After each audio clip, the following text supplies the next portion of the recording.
ચેનલમાં આપ સૌનું સ્વાગત છે।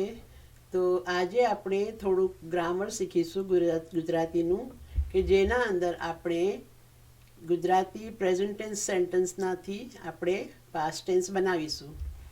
તો પ્રેઝન્ટ ટેન્સના અંદર જે હોય છે સેન્ટેન્સીસ છે એટલે કે એ પ્રેઝન્ટ ટેન્સ છે, અને જ્યારે પાસ્ટ ટેન્સ હોય છે એના એન્ડમાં હતી, હતો, હતું એવી રીતે આવે છે।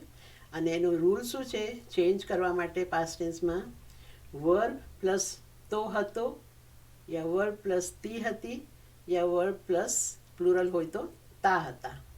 ઓકે, તો ચાલો શરૂ કરીએ। તો પહેલું સેન્ટેન્સ છે હાદી કેક કાપે છે। હાદી કેક કાપે છે। હવે આના અંદર હાદી છે એ સબ્જેક્ટ છે, કેક ઓબ્જેક્ટ છે, અને કાપે છે એ વર્બ છે।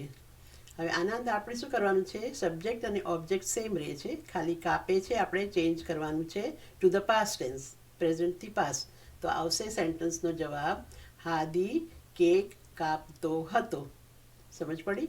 તો કાપે છે ચેન્જીસ ટુ કાપતો હતો। તો બીજું સેન્ટેન્સ કરીએ ચાલો। મહેદી હોકી રમે છે। મહેદી હોકી રમે છે। Mehdi is playing hockey. આપણે પાછલા વિડીયોમાં આ બધાને આપણે ટ્રાન્સલેશન કર્યા હતા ને, અનુવાદન કર્યું હતું ગુજરાતીમાં। તો હવે આપણે આને પાસ્ટ ટેન્સમાં ચેન્જ કરીશું વાક્યને। તો મહેદી હોકી રમે છે, તો રમે છે એની બદલે આવશે મહેદી હોકી રમતો હતો। ત્રીજું સેન્ટેન્સ છે, ત્રીજું વાક્ય છે સકીના ગુજરાતી શીખે છે।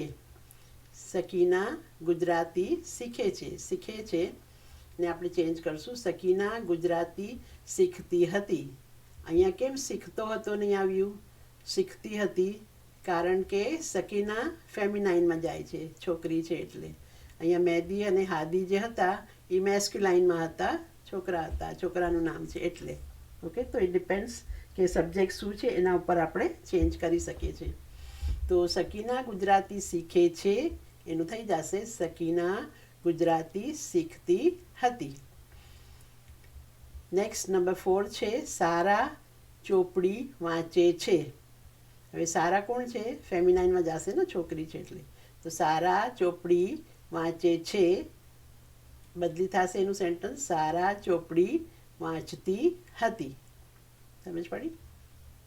લાસ્ટ સેન્ટેન્સ છે છોકરો બાગમાં રમે છે। છોકરો, હવે પાછું શું આવી ગયું, મેસ્ક્યુલાઇન।